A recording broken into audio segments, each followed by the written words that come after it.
At first, we thought it was just fireworks, pops and cracks echoing in the distance, but one of us, a veteran of Iraq and Afghanistan, immediately recognized the sound. As if to drive the point home, a police truck nearby lit up with flashing lights. Officers in the back were already reaching for their rifles as the vehicle roared away into the night.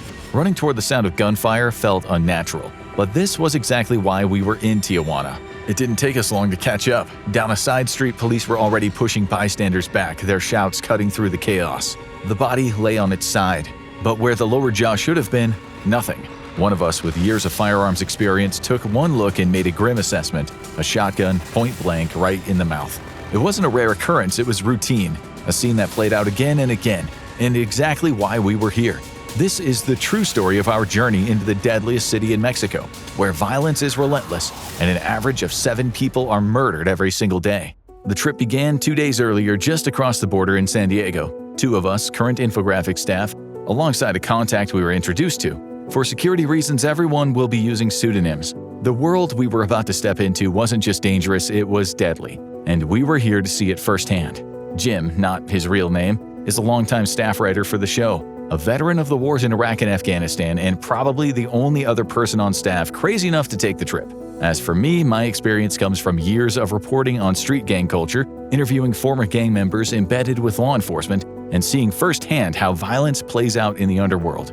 When this opportunity came up, I didn't hesitate. Our third member, we'll call him Blue, a former gangbanger who fled south of the border when things got too hot here in the US. We were put in contact with him through a friend of a friend of a friend in federal law enforcement, and from the moment we met him, one suspicion lingered. Blue had almost certainly been an informant at some point. Whatever his past, Blue showed no hesitation in crossing into San Diego to meet us. No nerves, no second thoughts. Just a quiet confidence as he prepared to take us into his world on the other side of the border. We were headed for Tijuana, once a resort town, now one of the most dangerous cities in the world, where in 2024, the murder rate stood at a staggering 80.8 per 100,000 people. At the heart of all this violence is an ongoing war, cartels battling for control over the extremely lucrative drug routes into the US. Both the American and Mexican governments are quick to celebrate their so-called victories, parading high-profile arrests like that of Ismael El Mayo Zambada, a key figure of the Sinaloa cartel. But what they don't tell you is that every arrest doesn't stop the drug trade. It only pours fuel on the fire. Each takedown sparks a brutal cartel civil war, as interfactions turn on each other for power, and rival groups pounce on the opportunity to exploit the chaos. But it's not just cartel assassinations that drive the body count. Tijuana is plagued by widespread gang violence, robberies, extortion, and kidnappings. Many of the city's killings are carried out in broad daylight, with little concern for law enforcement, which is often corrupt or underpaid and unable to combat the sheer scale of the crime. Police officers and government officials who refuse to cooperate with the cartels frequently end up as targets themselves. And yet, despite the relentless violence, moving in between this world and the relative safety of the United States couldn't be any easier. Crossing the border on foot was almost effortless. Just a quick glance at our passports from a Mexican official before we were waved through. No questions, no real inspection, nothing. We weren't surprised. Jim and I had been to Mexico many times before, and the actual border enforcement on this side was rare, if it happened at all. Mexico often blames U.S. firearms for fueling cartel violence, and yet the authorities here do little to stem the steady flow of weapons pouring into the country. Now, they're not wrong. Most of the cartel's firepower does come from the U.S., purchased legally before making its way south. Some of those weapons are even modified illegally, turning them into even deadlier tools of war. But here's the real issue. Mexican authorities rarely make a serious effort to stop the smuggling. Is it a corruption problem? A lack of funding? As always with Mexico, it's impossible to tell which. Tijuana feels like a modern city trapped in the lawless chaos of the Wild West. There's law and order on paper, but in practice, both are extremely flexible. And the more cash you have on you, the more flexible they become. Crossing the border, the contrast is immediate. The roads and buildings, the infrastructure, everything feels a step down. The US is undeniably wealthier, with less corruption, meaning public works are well maintained and built to last. But in Mexico, it's a different story. Too often, locals are forced to rely on makeshift solutions, waiting indefinitely for the government to step in, if it ever does. But here's the truth: Mexico feels alive, in a way America often doesn't. Vendors line every major street selling everything imaginable. Patios and parks overflow with laughter, music, and the smell of street food. As friends gather to eat, drink, and enjoy the night, It's chaotic, vibrant, and full of energy. By contrast, too many US cities feel cold and sterile, like a maze designed for lab rats, where everyone's just scurrying from one place to the next. We were headed just outside of Tijuana's infamous Zona Norte, a place where street violence is constant and survival is a daily gamble. Most people know it for one thing: the brothels. Here, the sex trade is legal in designated areas, fueling an underground economy that plays a major role in cartel power struggles. But in Tijuana's red light district, it's more than just a vice hub. It's a battleground, and we'll get to that soon. Our host wasn't some tour guide. He was a friend of Blue's, our direct line into the world we came to see. Falco, not his real name, was a low-ranking member of a local gang, one with ties to a powerful cartel. He still lived with his mother, who, to our surprise, was delighted to have visitors. It was a strange contrast, gang life and family life woven together, as if nothing was out of the ordinary. But in Mexico, that's just the way it is. In these poorer neighborhoods, gangs aren't just about crime. More often than not, they're about survival, because the only thing worse than joining a gang is facing the predators outside of it alone. But all these gangs are absolutely a major factor in Tijuana's staggering murder rate, as Falco was going to show us. As we moved through Tijuana, the signs of gang activity were everywhere. Graffiti covered nearly every available surface. Some of it just random tagging, but a lot of it carried deeper meaning. Symbols, numbers, and names marked territories. Silent warnings that outsiders might overlook, but locals understood all too well. At one point, we turned down a side street and saw a group of young men leaning against a wall, their eyes locking onto us immediately. Their clothes were casual, but something about their posture, relaxed yet watchful, made it clear that they weren't just hanging out. Falco muttered something under his breath and steered us away without slowing down. Even in broad daylight, Tijuana felt like a place where violence could erupt at any moment. The line between normal life and the underworld was razor thin, and we were walking right on the edge of it. For now, things were relatively peaceful, Falco told us, but the cartel were preparing for something. Word had gone out through their network. Americans were off limits. No kidnappings, no extortion, no random violence. Falco didn't know why, but we did. Just before taking office, the incoming U.S. administration made a bold threat. Military action against the cartels was on the table. One of their first executive orders made it official. Cartels were now designated as terrorist organizations, giving the federal government far greater power to go after them. The cartels had long been wary of U.S. pressure. In 2023, the Gulf cartel Grupo Escorpiones publicly apologized for the kidnapping of 4 Americans. Only 2 survived their kidnapping. They even went so far as to dump the 5 men responsible, tied up in front of a police station, along with a letter apologizing for the kidnapping and killing. Now, it seems as if it's more likely than ever that the U.S. will authorize Tier 1 military force against the cartels, Special Forces. The cartels publicly declared that they were ready for any threat, but internally they have been seeking ways to avoid antagonizing U.S. authorities. Our so-called immunity is why Falco and Blue had agreed to this trip in the first place. Just 2 years earlier, it's unlikely we would have gotten this close level of access. Falco spent the rest of the day showing us the territory his gang controlled, a modest stretch of several blocks. Direct violence between local gangs was rare. Everyone knew that retaliation only bred more retaliation, and instead everyone preferred to make money. Plus, a police crackdown in recent years had just put the squeeze on Tijuana's crime, if only because the police were often bigger gangsters than the gangs themselves. It was impossible to ignore the police presence. Cruisers patrolled the streets, their lights flashing even when there was no emergency. Pickup trucks rolled by loaded with heavily armed officers in full body armor.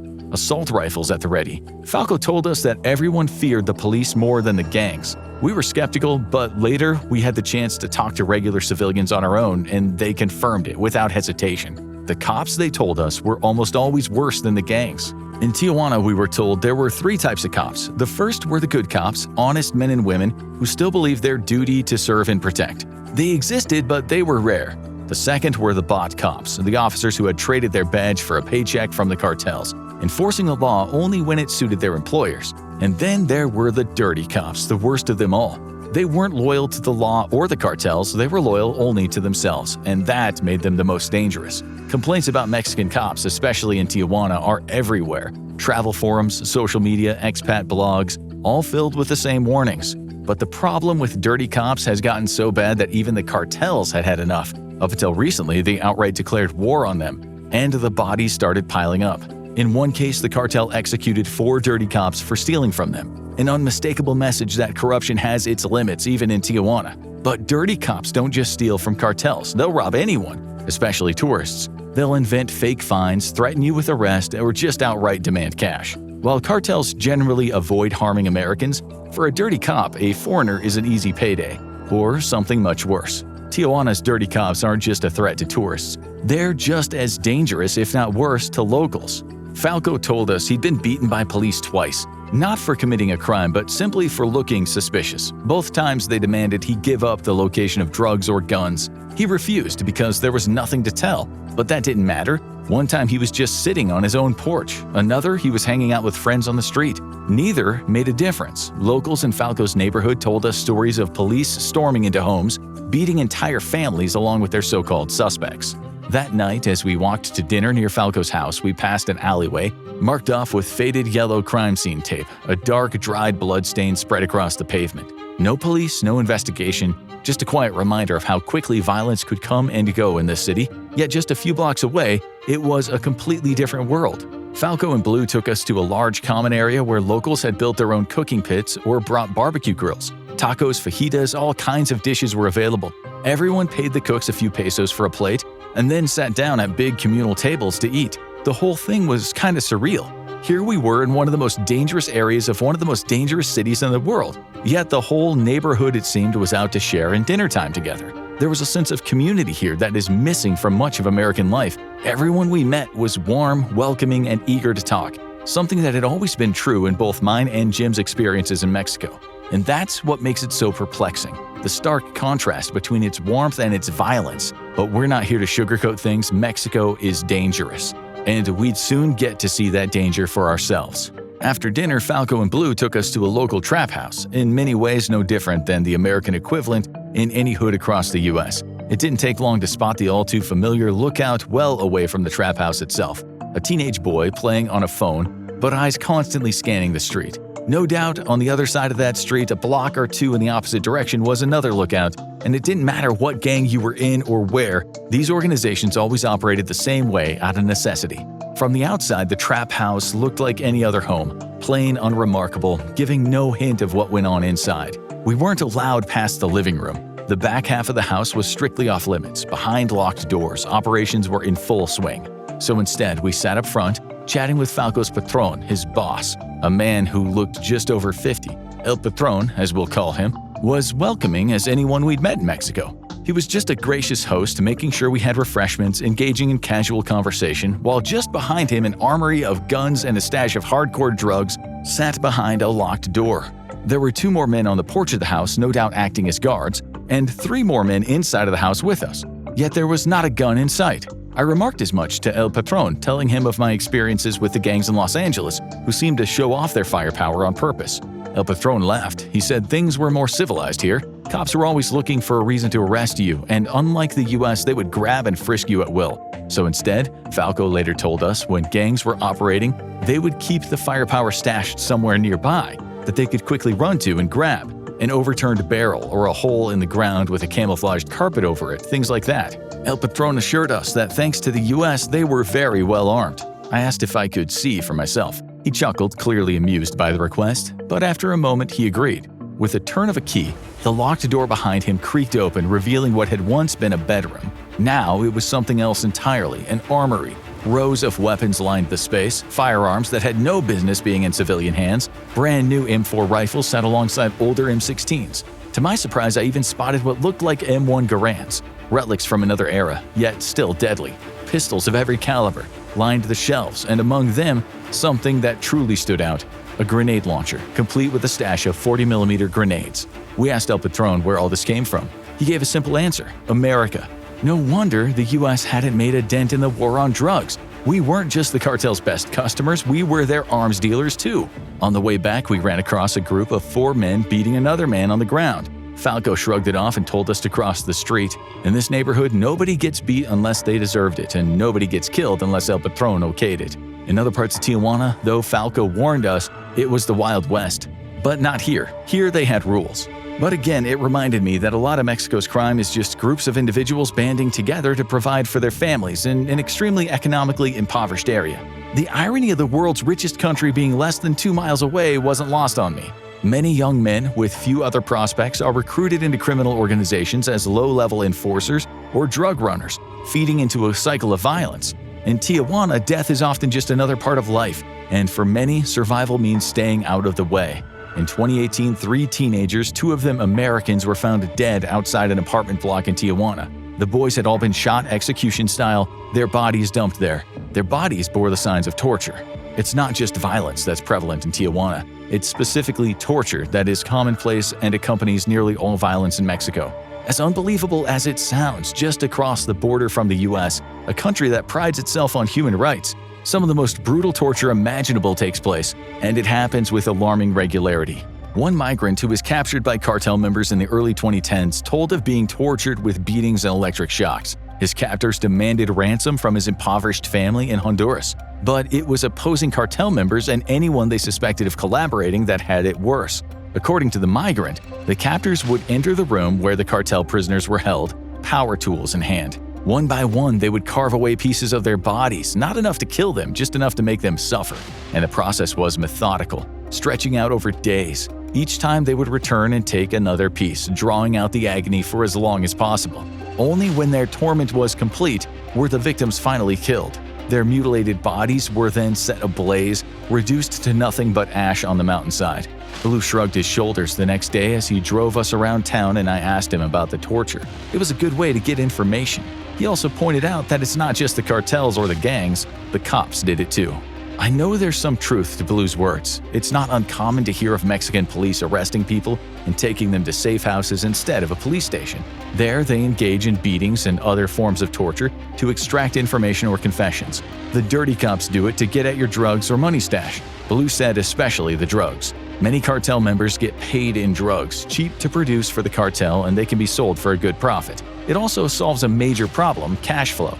In a world where moving money is becoming riskier for criminals trying to stay under the radar, this keeps transactions simple, untraceable, and safe. Former Tijuana Police Chief Julian Lizaola Perez was appointed Director of Public Safety for the city in summer of 2024. Perez was a controversial figure, with his own police officers testifying that he had tortured suspected dirty cops for information. His means were apparently effective, though, as he's credited with helping bring Tijuana's violence under control. Tonight, we're heading out to experience Tijuana's famous nightlife, a world fueled by vice, money, and power. In Tijuana, there are entire districts where certain industries operate in a gray area of legality, with the government turning a blind eye or enforcing only selective regulations. Some businesses thrive in this environment, drawing in waves of visitors from both sides of the border. One of the most well-known establishments is the Hong Kong Club, a sprawling venue that's become a major attraction in the city. With an attached hotel and a reputation for luxury, it serves as both a high-end entertainment hub and a meeting place for those operating in Tijuana's underworld. Given its significance, it was the perfect location for our introduction to a mid-level cartel boss, an invitation made possible thanks to El Patron. Our meeting was held in a private section reserved for VIPs, not just those with money, but those with power. That's where we met Pablo, not his real name. Pablo was nothing like what Hollywood would have you expect from a cartel insider. He was friendly, charismatic, and genuinely interested in us. Despite being part of the organization responsible for violence on a massive scale, he carried himself like a businessman. And in many ways, that's exactly what he was. Cartels, like corporations, rely on logistics, organization, and structure. Not everyone is a sicario or a kingpin. Some are bookkeepers, coordinators, and strategists. Pablo, for obvious reasons, shared little about his actual work, but he laughed when I compared him to a logistics manager. He even admitted that he used Microsoft Excel daily to track operations. He had never seen anyone killed, never ordered any violence. His value came from keeping the numbers in check, which made him important enough to be assigned bodyguards. His life, he assured us, was far from the cartel world depicted in the movies. For all the media portrayals of cartel violence, this side of the operation really did seem to run more like a multinational corporation than a criminal empire. The men in charge weren't impulsive or reckless, they were calculated, professional, and entirely focused on business. That became even more obvious as I watched a group of Americans near the stage, shouting over each other and tossing bills at the dancers with a kind of reckless abandon that only comes from being drunk and far from home. One stumbled into a waiter, nearly knocking over a tray of drinks. Normally, in a place like this, that could be enough to start a fight. But the real power in the room, the cartel members in the VIP section, didn't even glance their way. As long as the money kept flowing, none of it mattered. When we left the Hong Kong Club, I couldn't help but reflect on our experience. I had expected an interview with a mid-level cartel member to be more exciting, perhaps even dangerous, but Pablo had been funny and entertaining, a good host, and his life seemed, well, kind of boring, not at all like the movies. Then reality came crashing back. Just down the street from the Hong Kong club, after grabbing a few street tacos, the night took a sudden turn. At first we thought it was fireworks, nothing unusual for the area. But Jim knew better. He recognized the sound immediately, the sharp, distinct acoustics of gunfire. Before we could fully process it, a truck loaded with heavily armed police officers roared to life. Sirens blaring, it tore off into the night. We ditched the tacos and ran, Blue calling us crazy the entire way. It didn't take long to find the scene of the crime, police already there, pushing people back from the alley where the shooting had just taken place. In America, cops would be scrambling for witnesses, but here, they weren't asking a single question, just waving people away. Blue told us it's because the cops know nobody is going to talk. This wasn't a random shooting. There were 2 dead bodies that we could see. One had very clearly been an execution. You could see that the lower half of the face was basically missing. Jim mused it was likely a shotgun shoved right into the man's mouth.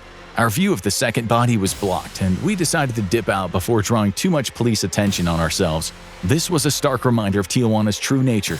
It's a city where tourists and everyday Mexicans walk the same streets as gangbangers and cartel members, often without even realizing it. It's a city of contradictions, vibrant, welcoming, and full of life, yet with death lurking around every corner. Now go check out most brutal torture methods by Mexican cartels, or click this other video instead.